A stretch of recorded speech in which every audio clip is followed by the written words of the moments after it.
Hello, everyone. I figured since there were so many of these popping up everywhere on YouTube, I would do one myself. So, I was born in Coon Rapids, Minnesota, which is a northern suburb of a place we Minnesotans refer to as the Twin Cities.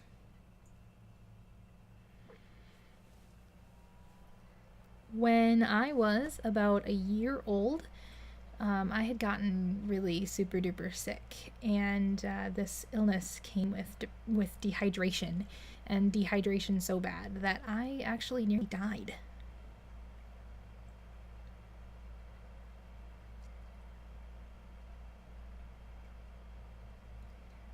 When I was two, my family relocated to Madison, Wisconsin, where my dad worked as an insurance salesman and my mom ran her own household daycare.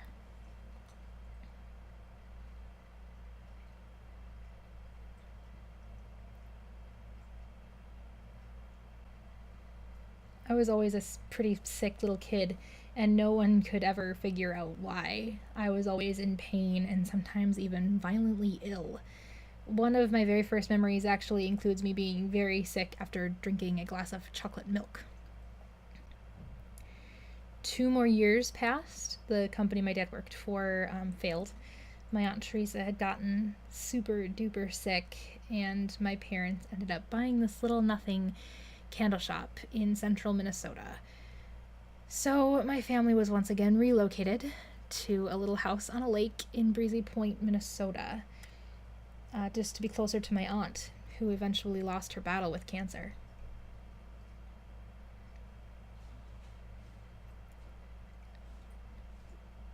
This is where we also talked to yet another doctor about how sick I always was, and he was the first person to bring up the theory that I was lactose intolerant. Turns out I was, in fact, lactose intolerant, and for once in my life, I wasn't sick nor in pain. My parents had to alter almost everything because of my digestive issue, but I was a lot happier and healthier. And today, I'm able to manage this intolerance because I was so young and it's become kind of second nature to me. Breezy is where I spent most of my years growing up, swimming, biking, playing in this little nothing town. It was during this time that my parents bought a video camera, and those really big shoulder cameras that weighed 20 pounds that you put a VHS tape in and recorded to? Yeah, that kind. I fell in love with it, and it became more my plaything than my parents' tool for capturing important family moments. I was vlogging before I had internet. It was also when we had first gotten cable, and I became amazed by this thing called TV. It could have and probably was looked at as a very unhealthy obsession, but really it was a passion brewing. I just wanted to be part of it. I was really active in sports when I was a kid. I was in soccer and softball, and most importantly, I got into karate thanks to Power Rangers, and I loved karate more than any other sport. I mean, I still do. But when I was about 9, I hurt myself really, really badly, and I had to give up so much after I hurt my back. And 20 years later, I still sometimes have issues with it. After I gave up all my sports, I still ate like I was an athlete and ended up gaining a lot of weight. It didn't help that people weren't as aware about what was healthy and what wasn't back in the mid 90s. When I was about 9, I met this girl named Nikki who would change my life tremendously. We were best friends, and she practically grew up at my house until we both went off to college. Throughout my whole life, I was bullied to the point of depression and had some bad thoughts and contemplations that no child should actually ever have to think about. No one should have to think about. When I was 13, my parents did the unthinkable. They split up. My dad stayed in Breezy until I was 17, and my mom moved to Baxter, about 20 miles south. I spent most of my time with my mom and became more and more depressed during this time and didn't know exactly how to handle it, so I handled it the way a lot of hormonal teenagers handle things when they're extremely depressed. Luckily, I'm still here to tell the story. I also lost all faith in this concept of God. I was helped out of my depression by finding theater. I devoted all of my time and effort to my school's theater, improv, and speech departments. I was also able to find God again, which I don't talk about a lot, mostly because of my relationship with God is a very personal one and one that only I really need to know about. When I was 16, Nikki, for her 16th birthday, made me watch Gundam Wing Endless Waltz. It was a new stage in my life, and she had been trying to get me to watch anime for many years at this point.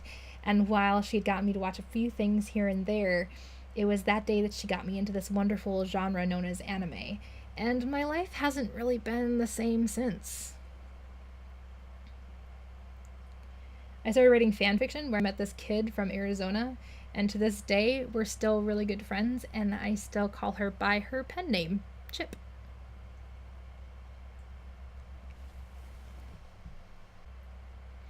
This passion for anime also inspired Nikki, Shayna, another friend of ours, and I to start the Duo Pact. This was where we planned to grow out our hair as long as we could and wear our hair back in braids for graduation, named for my favorite character in Gundam Wing, famous for his long braid.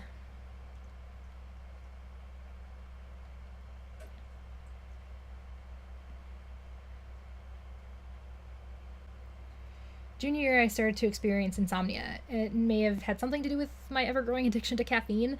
So, to sleep, I started taking NyQuil and grew dependent on it. I couldn't sleep without it. And I was able to keep this a secret until I fell asleep behind the wheel and got into an accident. Luckily, it wasn't very serious, and I haven't taken NyQuil since, even when I'm sick. When I was a teenager, I also found out that I have a condition that makes it nearly impossible to have children, but it didn't really affect me too much considering I was a teenager, and even to this day, I feel better about adoption anyway. I graduated high school May 20th, 2005, and chopped off my hair to donate to Locks of Love shortly thereafter.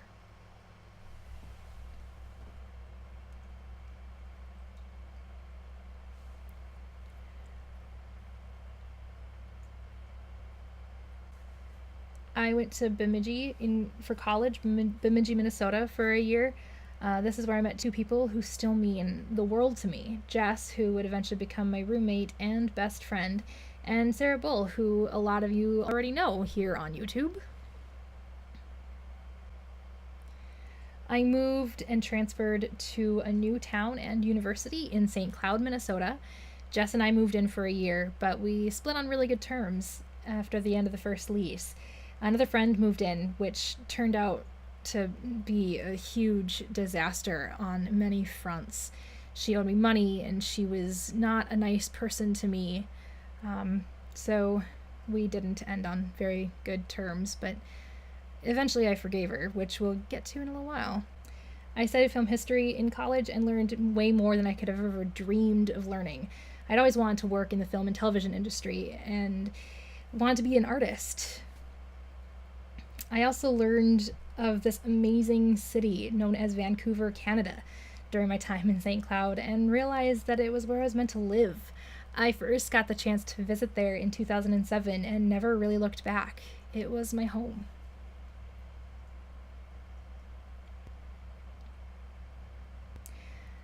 In 2007 was also when I started going to anime conventions. Anime Detour 2007 was the very first convention I ever went to. And it has started an even bigger and newer passion of going to conventions and finding other people who love the same things I do. And since Anime Detour 2007, I have gone to a ton of conventions. I think 13 I'm at now, 13 or 14. And I've met so many amazing people, and I love it. It's something I just adore. My grandfather, who was also like my dad growing up, and a dear friend of mine both passed away in 2007. My parents got back together in 2007. I had a freeloader living with me for a little while, and I had my first real heartbreak. So 2007 was a really, really weird year for me. I ended up spending a year on my own, and I got lonely and depressed again. So I started looking at new apartments that would allow me to have a dog. I moved into a new apartment and got a puppy in 2008. While this helped my loneliness and depression, it really didn't help my stress level. I got my first pet store job that year, as well, and I was forced to work full time to afford everything that I needed to afford. But I was also going to school full time, and I lived on my own and had a puppy to train, and there were days I was gone for more than 15 hours at a time. 2008 also marked my first adventure out on YouTube. Other than AMVs, I did vlogs with Chip, that friend from Arizona, which I will never share with you. Far too embarrassing. Eventually, Cosmo got a lot bigger and outgrew my apartment. He got to be so big that I was told I actually couldn't renew my lease unless I got rid of him.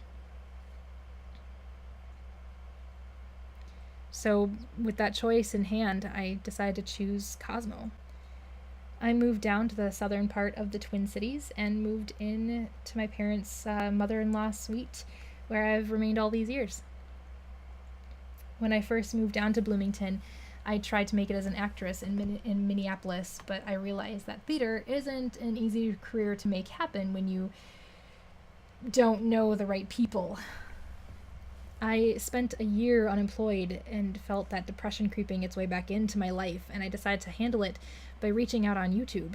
I got on my dad's webcam and started making YouTube videos again, and I realized that I really like doing that. So I decided to fill my time making YouTube videos by making a new video every single day for an entire year. And in all reality, I was trying to feel a sense of accomplishment, which was severely lacking at this point. The friend that moved in with me for a short time and was a complete disaster, and I decided to start a new channel called Mission Otaku in order to bring together the anime fans of YouTube. Little did we realize Seven Otakus already existed, so through those two channels and the vlogs of Seven, I met many new friends and found a home here on YouTube. After my year of video making, I went back to doing videos just as often as I had ideas. I had also joined Sustain the Industry, where I made a lot of enemies, but that doesn't really matter as much, because those who mind don't matter. I also got to start voice acting via YouTube when I got the opportunity to play Maxine in Super Mecha Madness, which eventually led to me also playing Orla. I was brought on to staff a convention in Madison, Wisconsin, mostly because of a voice actor I know that the same friend who continued to be a toxin in my life wanted me to meet. That ended up being an even bigger disaster, so I quit that convention. However, the one absolutely wonderful thing that came out of that convention was my friendship with Sari. We've remained friends after that experience, and when She Who Should Not Be Named was out of the picture of that convention, I rejoined staff and can't wait for August, where I actually get to be at that convention.